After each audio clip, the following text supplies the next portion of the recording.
एक बार मृत्यु के देवता ने अपने एक दूत को धरती पर भेजा। एक स्त्री मर गई थी, उसकी आत्मा को लाना था।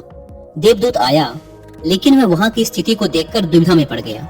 उसने देखा कि 3 छोटी छोटी बच्चियां उस स्त्री की लाश के पास पड़ी हुई हैं। एक अभी भी उस मृत स्त्री के स्तन से लगी हुई है, दूसरी बिलख बिलख कर रो रही है और तीसरी रोते रोते सो गई है। उसके आंसू उसकी आंखों के पास ही सूख गए हैं। 3 छोटी जुड़वा बच्चियां।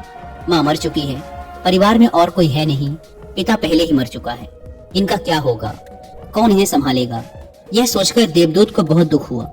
इसीलिए वह खाली हाथ ही वापस लौट गया और अपने प्रधान से जाकर बोला, मैं उस स्त्री की आत्मा को न ला सका, मुझे क्षमा करें, लेकिन आपको स्थिति का ज्ञान नहीं है। मेरी जगह आप होते तो शायद आप भी यही करते।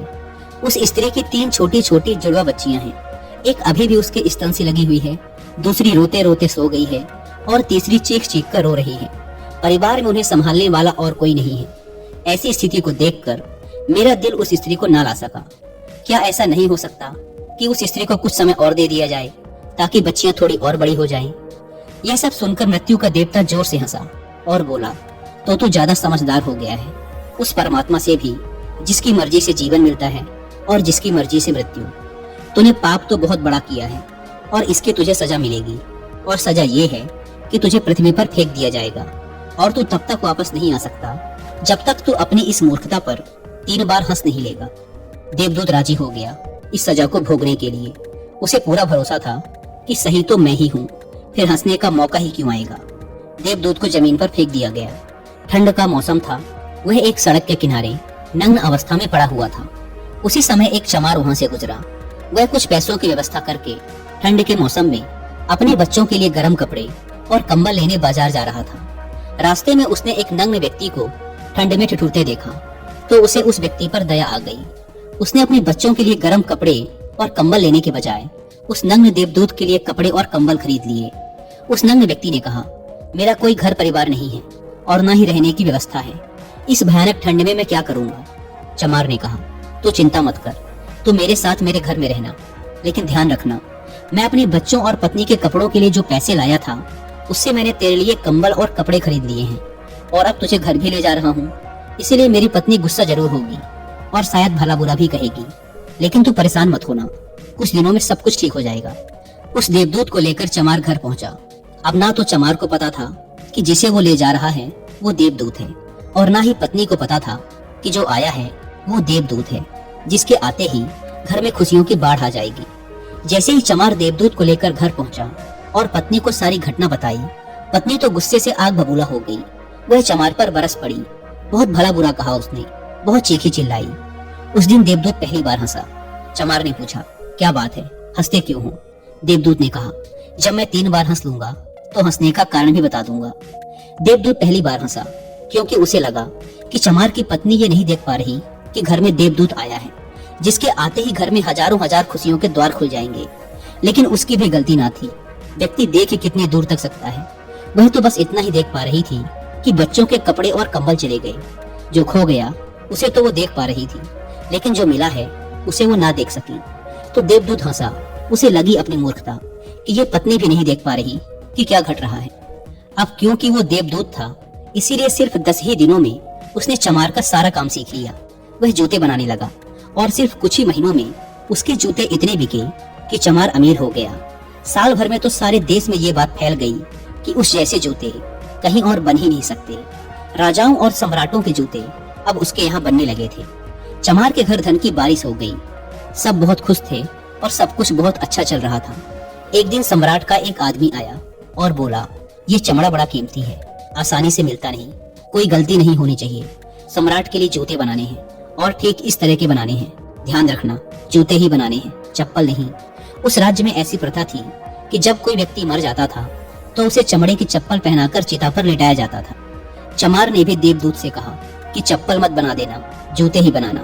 सम्राट का स्पष्ट आदेश है, और ध्यान रखना, चमड़ा सिर्फ इतना ही है, कोई गलती मत करना, वरना बड़ी मुसीबत में फंस सकते हैं। सम्राट का काम है।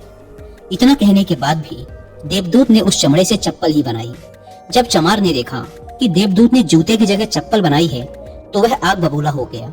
वह गुस्से में इतना पागल हो गया कि डंडा लेकर देवदूत को मारने दौड़ा। उसने कहा, तुझे बार बार समझाया था कि जूते ही बनाना, लेकिन तूने चप्पल बना दी।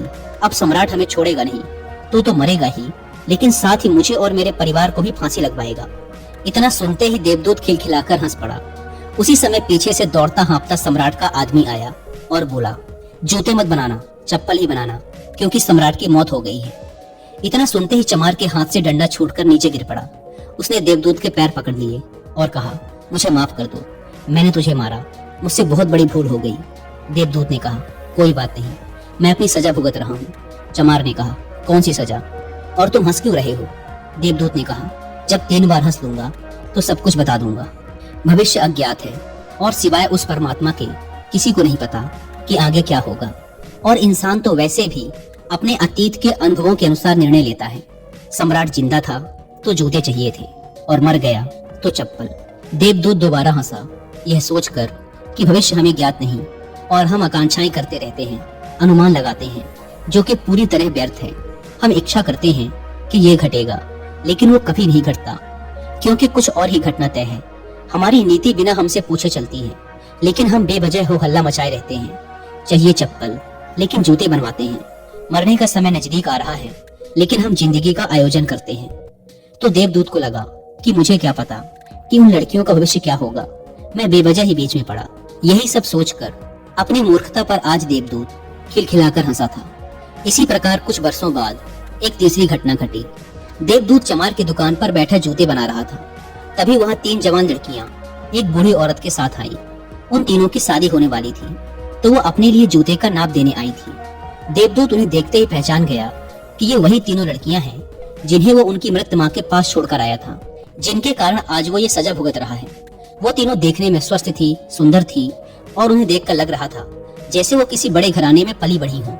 उसने उनसे पूछा, तुम्हारे साथ ये बूढ़ी औरत कौन है? बूढ़ी औरत ने जवाब दिया, ये मेरे पड़ोसन की लड़कियां हैं।